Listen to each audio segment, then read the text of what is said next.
Devemos conhecer a Bíblia e praticar suas verdades, sem distorcer sua mensagem no intuito de atender nossas próprias necessidades, nossos propósitos, nossos interesses pessoais.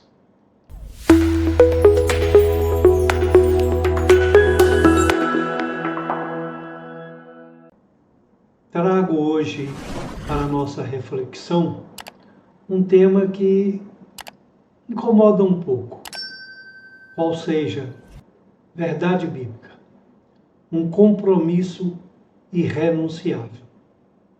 É o compromisso deste ministério, é o compromisso da ICA, Igreja Cristã Âncora da Alma. É imprescindível seguirmos a palavra de Deus tal como ela é, sem tirar, sem acrescentar, sem alterar. Isto é essencial para uma vida cristã plena.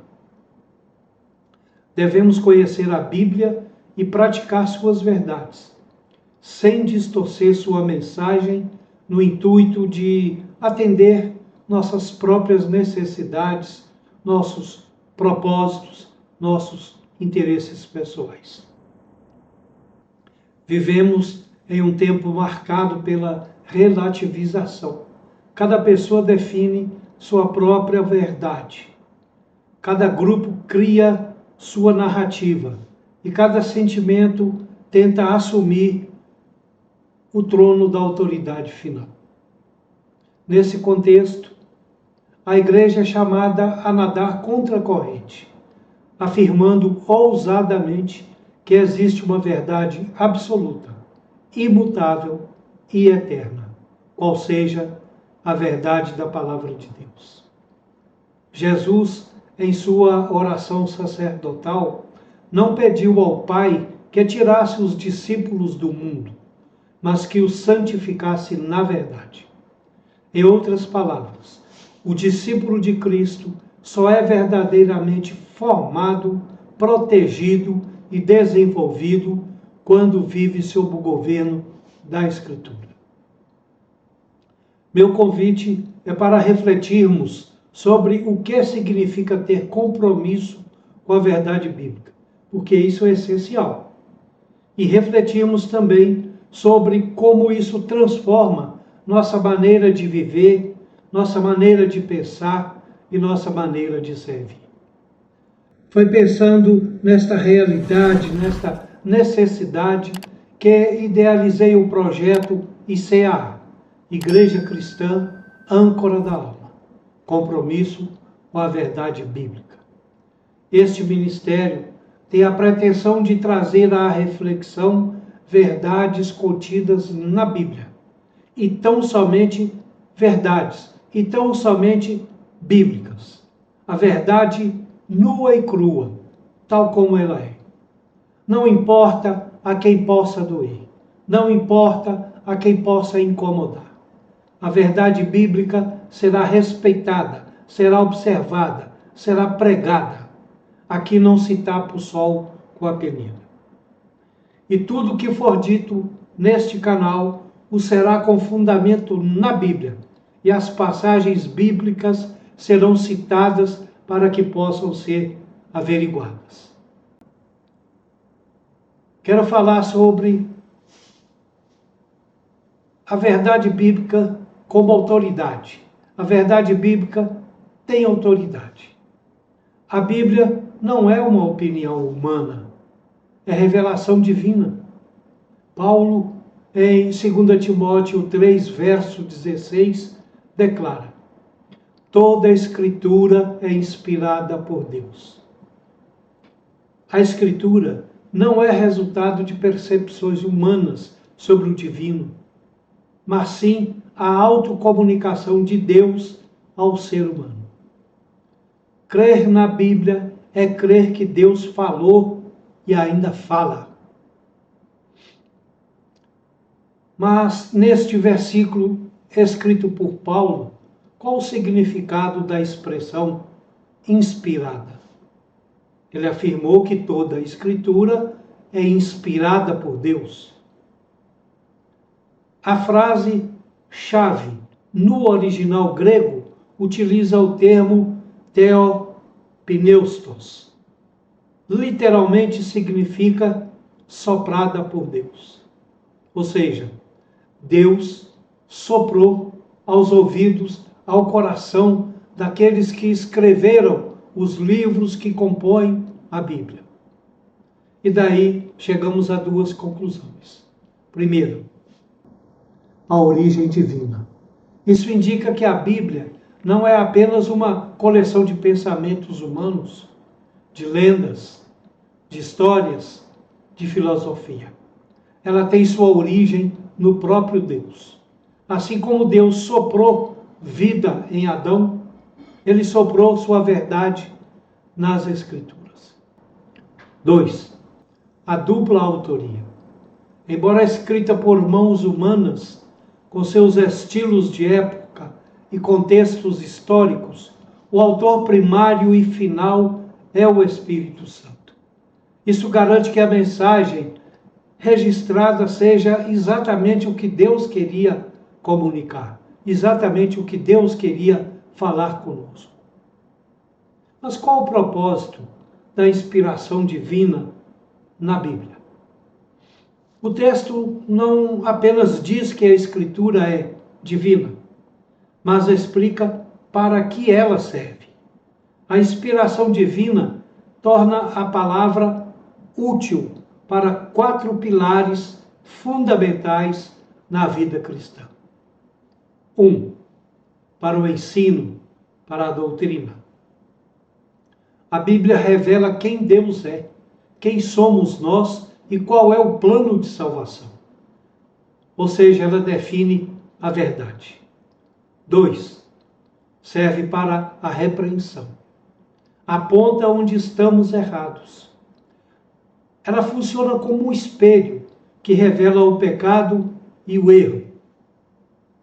Serve para a correção. Não apenas aponta o erro, mas mostra como voltar ao caminho certo. É o aspecto restaurador da palavra. Serve para a educação na justiça. Treina o crente para viver de maneira contínua na vontade de Deus, moldando o seu caráter. Qual o objetivo final das Escrituras, da verdade bíblica? 2 Timóteo 3,17 nos revela isto.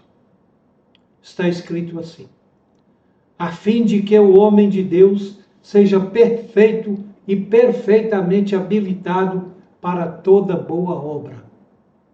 Este é o objetivo final da palavra de Deus, da Bíblia, da inspiração divina na feitura bíblica. A inspiração da Escritura tem uma meta prática, a maturidade. Deus inspirou a Bíblia para equipar seus filhos. Sem a Escritura inspirada, podemos ter boas intenções, mas não teremos a ferramenta necessária para discernir a vontade de Deus e realizar a sua obra. Que aplicação podemos fazer? Dizer que toda a Escritura é inspirada por Deus é afirmar que ela possui autoridade suprema, porque vem de Deus. Ela é inerrante em seus ensinos e suficiente para guiar a fé e a conduta de qualquer pessoa. Ela é a voz de Deus, ecoando através dos séculos, viva e eficaz ainda hoje. A Bíblia é a verdade que revela o caráter de Deus. Este é um dos temas centrais da teologia cristã. A Bíblia não é apenas um livro de regras ou histórias, mas é a autorrevelação de Deus. Sem ela poderíamos saber que existe algo poderoso. A própria natureza nos revela isso. Mas não saberíamos quem ele é, qual o seu caráter. A verdade bíblica não é apenas um conjunto de informações. Ela expressa quem Deus é. Deus se revela por seus atributos, o que ele é. Ao longo da narrativa bíblica, Deus não apenas diz quem é, ele demonstra quem ele é. A Bíblia equilibra perfeitamente atributos que, aos olhos humanos, poderiam parecer contraditórios. Deus é santo e justo. A Bíblia revela um Deus separado do pecado e que não tolera a iniquidade. De Levítico aos profetas, lá está registrado: sede santos porque eu sou santo. Vemos que ele é um fogo consumidor que exige justiça perfeita. Deus é amor e misericórdia. Ao mesmo tempo, a Escritura revela que Deus é amor. 1 João 4, verso 8. Vemos isso na paciência dele com Israel no deserto e na sua graça para com pecadores arrependidos como Davi. Misericórdia. Em Êxodo 34, verso 6, ele mesmo se descreve a Moisés como compassivo, piedoso, tardio em irar-se e grande em beneficência e verdade. Deus é fiel. De Gênesis a Apocalipse, o caráter de Deus é imutável. O que ele promete, ele cumpre. A história da salvação é a prova de que ele não abandona a sua aliança. Deuteronômio 7, verso 9, nos ensina que Deus, o Deus fiel, que guarda a aliança e a misericórdia, é o nosso Deus, fiel. Ele é autêntico, nunca mente. Verificamos isso em Números 23, 19. Deus não é homem para que minta, nem filho de homem para que se arrependa. Porventura, diria ele, e não o faria? Ou falaria e não confirmaria? Portanto, o nosso Deus é autêntico. Não tolera mentira. Sua palavra permanece para sempre. Ensina-nos Isaías no capítulo 40, verso 8 do seu livro. Seca-se a erva e cai a flor, porém a palavra do nosso Deus subsiste eternamente. E Jesus é a revelação exata de quem ele é. O Antigo Testamento nos dá os contornos do caráter de Deus, mas o Novo Testamento nos dá a imagem em alta definição na pessoa de Jesus Cristo. Hebreus 1, verso 3 diz assim: o Filho é o resplendor da glória de Deus e a expressão exata do seu ser. Se alguém quer saber como Deus reage à dor humana, basta olhar Jesus chorando por Lázaro. Basta olhar a reação de Deus quando Jesus chorava agoniado no Getsemane. Se quer saber como Deus lida com o pecado e o pecador, basta olhar Jesus na cruz perdoando o ladrão.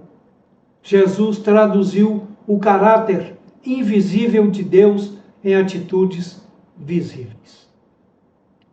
Mas qual é o propósito da revelação?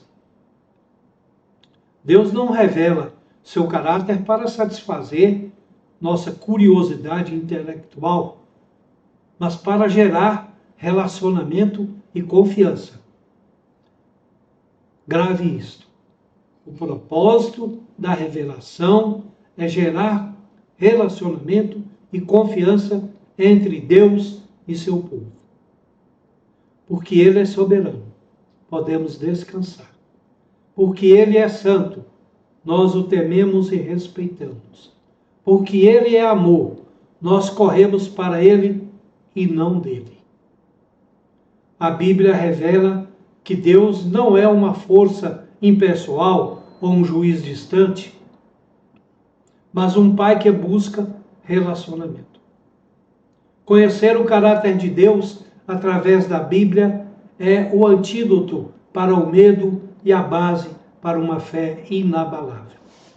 Comprometer-se com a verdade bíblica é comprometer-se com o próprio caráter do Deus que servimos. A Bíblia é o padrão final de fé e de prática. Não é a cultura, não são as tendências, não é a moda em todos os seus aspectos, não são os sentimentos momentâneos. Essa afirmação, a Bíblia é o padrão final de fé e prática, é a coluna vertebral da identidade evangélica e remete ao princípio da sola Escritura, somente a Escritura. Afirmar que a Bíblia é a única regra de fé e prática significa reconhecer que ela é a autoridade suprema, acima da tradição, da razão humana, dos sentimentos, da cultura. O cristão não ajusta a Bíblia ao mundo. O cristão ajusta o mundo da vida à Bíblia. Isso significa que o cristão deve guiar sua vida pelos ensinamentos da Bíblia, em vez de adaptar a Bíblia às suas próprias vontades ou aos valores do mundo. Isso implica uma transformação da mente e do comportamento para se alinhar com a vontade de Deus e não se conformar com as práticas e padrões mundanos. Transformação pessoal. Em vez de mudar a Bíblia para se adequar ao estilo de vida atual, o cristão deve deixar que a Bíblia transforme sua maneira de pensar e agir. Isto é visto como uma renovação da mente, para que a pessoa possa experimentar a vontade de Deus, que é boa e agradável. Distanciamento do mundo. O cristão não deve se amoldar ao padrão deste mundo, buscando uma vida separada dos valores e desejos que não agradam a Deus. Prioridade na vontade divina.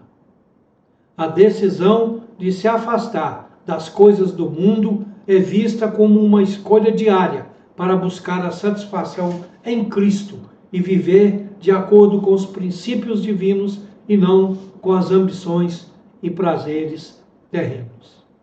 Mas atenção, afastar-se das coisas do mundo não é se isolar do mundo, mas afastar-se das coisas do mundo que estão contaminadas pelo pecado. Cuidado para não isolar as pessoas. Cuidado para não se isolar das pessoas. Não podemos sentar na roda dos escarnecedores. A Bíblia é um guia. A Escritura Sagrada é uma autoridade que revela e corrige a vida do cristão, atuando como um espelho que mostra a verdade e aponta para a santidade. Se a Bíblia causa desconforto, é porque há áreas da vida que precisam ser ajustadas à palavra de Deus, não o contrário. A Bíblia deve ser o guia do cristão, seu manual de sobrevivência. A Bíblia define o padrão final de fé, define o que cremos. A Bíblia define o conteúdo da nossa crença. Não temos liberdade para inventar doutrinas ou adaptar a natureza de Deus ao nosso gosto. Ou seja, não temos liberdade para fazer adaptações das verdades bíblicas às nossas necessidades pessoais. A Bíblia é a balança da verdade. Qualquer ensinamento, qualquer profecia, qualquer livro, qualquer pregação deve ser pesado na balança das Escrituras. Se contradiz a Bíblia, deve ser rejeitado. O limite da consciência também nos diz a Bíblia. Como dizia Lutero, a consciência do cristão é cativa à palavra de Deus. Nenhuma liderança, nenhuma instituição, nenhum pastor, nenhum pregador tem autoridade para exigir que um crente creia em algo que não possa ser provado pelas Escrituras. Daí a importância que dou de estar citando detalhadamente as passagens bíblicas nas quais eu me arrimo para pregar um sermão. Veja o que está escrito em Isaías 8, verso 20. À lei e ao testemunho, se eles não falarem segundo esta palavra, é porque não há luz neles. E se não há luz, meus irmãos, há trevas. A Bíblia não é apenas um livro de teologia sistemática, é um manual de ética e vida diária. Deve ser o padrão final de prática, como vivemos. O mundo nos oferece verdades flexíveis, relativizadas segundo interesses pessoais, em oposição às verdades absolutas, à ética absoluta que se extrai da Bíblia. Em um mundo onde o certo é o que me faz feliz, onde o certo é o errado e o errado é o certo, a Bíblia estabelece padrões objetivos sobre moralidade, família, honestidade, justiça. Ela não muda conforme a moda cultural. Não relativiza. As verdades que o mundo nos oferece são muitas, variadas, totalmente flexíveis, impiedosas. Nos levam ao pecado, à condenação. São verdades que procuram justificar comportamentos que não se adequam à Bíblia. São verdades distorcidas.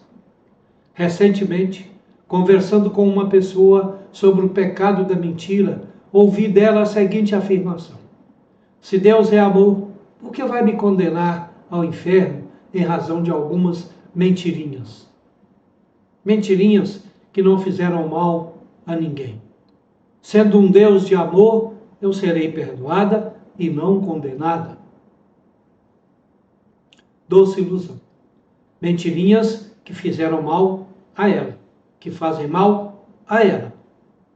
Sim, Deus é amor. Sim, Deus perdoa. Mas perdoa aqueles que se arrependem, que confessam seus pecados e que mudam de vida. Intencionalmente permanecendo no pecado, não se obtém o perdão de Deus.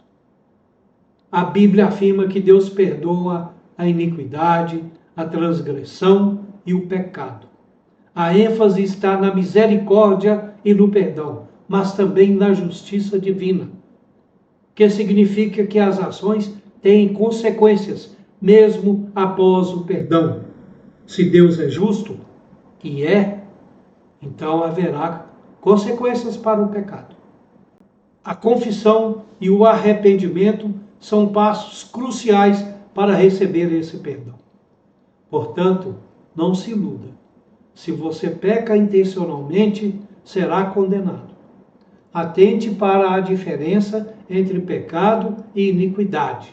O pecado é um erro isolado, enquanto a iniquidade é a persistência desse erro sem arrependimento, tornando-se um hábito. Eu poderia citar várias passagens bíblicas sobre a necessidade de arrependimento dos pecados, sobre a necessidade da confissão dos pecados, sobre a necessidade de mudança de vida. Mas escolhi uma que me parece mais conveniente, qual seja, 2 Crônicas 7, verso 14. Diz assim: e se o meu povo, que se chama pelo meu nome, se humilhar e orar, e me buscar, e se converter dos seus maus caminhos, então eu ouvirei dos céus e perdoarei o seu pecado e sararei a sua terra. Há uma conjunção e que diz o seguinte: o meu povo deve me chamar pelo meu nome, o meu povo deve se humilhar, o meu povo deve orar, o meu povo deve me buscar, o meu povo deve se converter dos seus maus caminhos, aí eu ouvirei, perdoarei, sararei a terra. É a conexão da conversão dos maus caminhos com o perdão. Circula por aí uma perigosa doutrina denominada supergraça ou hipergraça ou Revolução da Graça, o Evangelho da Graça, tudo é graça. É uma corrente teológica moderna, dentro do meio evangélico principalmente, que enfatiza a graça de Deus de uma maneira radical. Ensina que o crente não precisa pedir perdão a Deus repetidamente pelos seus pecados diários, para manter a comunhão com Ele. Erroneamente ensinam que, uma vez perdoado, está tudo certo. Viva como achar melhor. Venha como estar, continue como lhe aprouver. Cuidado com esses falsos ensinos. Salmos 119, verso 105, diz assim: lâmpada para os meus pés é a tua palavra e luz para o meu caminho. Se a palavra for distorcida, ela deixa de ser lâmpada para os pés, deixa de iluminar o caminho. A Bíblia é autoridade. A verdade bíblica é autoridade. Existem outras autoridades na vida. As leis civis, os pais, os pastores, os juízes, professores, até a própria experiência do ser humano é uma autoridade. Mas nenhuma delas é a autoridade final. Somente a Bíblia é a palavra final, a autoridade final. Por quê? A tradição pode errar, a razão humana é falha e limitada, os sentimentos são enganosos, a cultura é passageira. A Bíblia é o tribunal de última instância. Quando a Bíblia fala, o debate se encerra. Ela é o prumo de Deus que alinha a parede torta da sociedade humana. Anote aí. Aceitar a Bíblia como regra de fé e prática é um ato de humildade. É o ser humano dizendo: eu não tenho todas as respostas e o mundo está confuso. Por isso, submeto minha inteligência e minha vida à sabedoria eterna de Deus. Mas qual é o desafio do compromisso entre a verdade e o espírito do tempo e o tempo? A fé é atacada pela distorção da verdade. Satanás não começou tentando Eva com violência. Não tentou feminicídio. Satanás tentou Eva de forma sutil, uma pergunta sutil. Ele perguntou assim: é assim que Deus disse em relação a comer ou não comer o fruto da árvore da vida e do conhecimento? A primeira tentação da história foi uma tentativa de relativizar a verdade bíblica. Foi nesta conversa fiada que Eva caiu e levou consigo Adão, e assim o pecado foi introduzido no mundo. Com ele, o pecado, chegou a dor, chegou o sofrimento. Muito cuidado com a distorção da verdade. Assim é atacada a fé, assim é construída a passarela para a perdição. Peneire, saiba distinguir, seja um crente bereano, confira tudo o que você ouvir. Mas repito, muito cuidado com a distorção da verdade. Assim é atacada a fé, assim é construída a passarela para a perdição. Em Mateus 7, verso 15, Jesus adverte sobre falsos profetas que vêm disfarçados, parecendo inofensivos como ovelhas, mas por dentro são perigosos, como lobos devoradores. E a passagem em Atos 20 e 29 também menciona lobos ferozes que se infiltrarão no rebanho. Quando a igreja negligencia a verdade, ela perde sua identidade. E que fique claro, igreja que me refiro não é somente o corpo de Cristo, mas a coletividade, mas cada pessoa em particular. Uma igreja que deixa de afirmar a verdade perde seu sabor, sua luz, sua bússola, sua força espiritual. Mateus 5:13 diz: vós sois o sal da terra. E se o sal for insípido, com que se há de salgar? Para nada mais presta, senão para se lançar fora e ser pisado pelos homens. Não perca seu sabor seguindo falsas verdades, distorcendo a palavra de Deus. Se você se tornar um sal insípido, será lançado fora e pisado. Mateus 5, verso 14, parte 1, diz assim: vós sois a luz do mundo.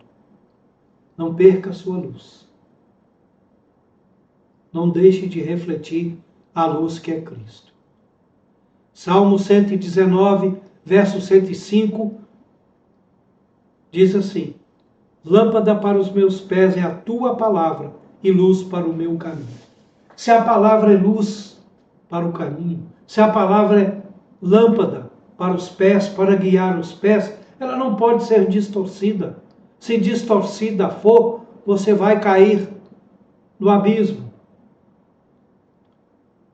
Filipenses 4:13 diz: tudo posso naquele que me fortalece. A palavra de Deus, a verdade bíblica, é nossa força espiritual.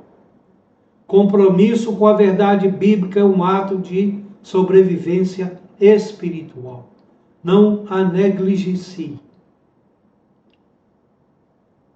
Qual é o impacto do compromisso com a verdade bíblica na vida cristã?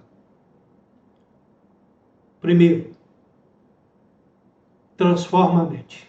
Romanos 12, verso 2, nos chama a não nos conformarmos com o mundo, mas a sermos transformados pela renovação da mente. A mente se renova quando se submete à verdade bíblica. Segundo, impacto. A verdade bíblica molda o caráter. O fruto do Espírito cresce onde há solo fértil da palavra. Onde a Bíblia é negligenciada, surge maturidade. Onde a Bíblia é praticada, surge santidade. Terceiro, impacto. A verdade bíblica fortalece a fé. A fé não cresce em um vácuo. Romanos 10, 17 diz que a fé vem pelo ouvir e o ouvir pela palavra de Cristo. Uma fé sólida se constrói sobre uma palavra sólida. Quarto impacto. A verdade bíblica sustenta a igreja. Igrejas que edificam seus ministérios sobre modismos se desgastam facilmente e rapidamente desmoronam. Igrejas que edificam sobre a verdade permanecem. Mas como viver compromisso com a verdade bíblica na prática? Primeiro, conheça a verdade. Compromisso exige conhecimento. E como conhecer a verdade bíblica? Leia a Bíblia diariamente. Memorize versículos. Busque compreensão profunda. Estude teologia. Cheque o contexto. Outra forma de viver esse compromisso é amando a verdade bíblica. Não basta conhecer. É preciso valorizar. Quem ama a palavra não a lê por obrigação, mas por relacionamento com Deus. Outra forma de viver esse compromisso com a verdade bíblica é obedecendo a Bíblia. Obediência transforma conhecimento em vida. Não há compromisso com a verdade sem submissão a ela. Defenda a verdade bíblica. Com graça, com firmeza, mas sem violência. A verdade sem amor é brutalidade. O amor sem verdade é falsidade. A maturidade é falar a verdade em amor. Ensina-nos Efésios em 4:15. Outra forma de viver o compromisso com a verdade bíblica na prática é proclamando a verdade bíblica. Proclame-a. O mundo está faminto por direção. Precisamos anunciar o Evangelho com clareza, sem vergonha, sem diluição, sem distorções. Concluo esta mensagem dizendo que o compromisso com a verdade bíblica não é opcional para a igreja. É essencial, é vital. Sem ela, não sabemos quem somos, não sabemos para onde vamos, nem como vamos viver.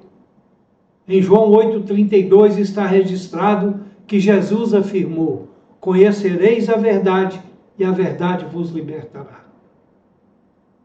A verdade bíblica liberta, cura, restaura, transforma. Que sejamos uma igreja que conhece a verdade, que ama a verdade, que vive a verdade, que proclama a verdade até que o mundo veja, por meio de nós, cristãos, a luz do Cristo vivo. Pregar a verdade bíblica, este é o compromisso do meu ministério. Este é o compromisso da ICA, Igreja Cristã Âncora da Alma. Custe o que custar, doa quem doer, incomode a quem incomodar. Aqui não se tapa o sol com a peneira, aqui não se utiliza meias verdades. Quando de minha consagração a pastor, assumi publicamente o compromisso de pregar a palavra com base no texto de 2 Timóteo 4, verso 2. Lá está registrado. Prega a palavra, insta, quer seja oportuno, quer não. Corrige, repreende, exorta com toda a longanimidade e doutrina. Pretendo cumprir este compromisso. Isto significa que tenho de pregar a mensagem de Deus, insistir, ser persistente com ela, seja em momentos convenientes ou não, corrigindo, repreendendo e exortando, com paciência e ensino, mesmo quando as pessoas não quiserem ouvir a verdade e preferirem ouvir fábulas. Recebi de Deus um chamado para a fidelidade com o Evangelho, em todas as circunstâncias, e pretendo atender este chamado, pretendo cumprir este compromisso. Compromisso com a verdade bíblica. É assim que deve ser. Deus seja louvado.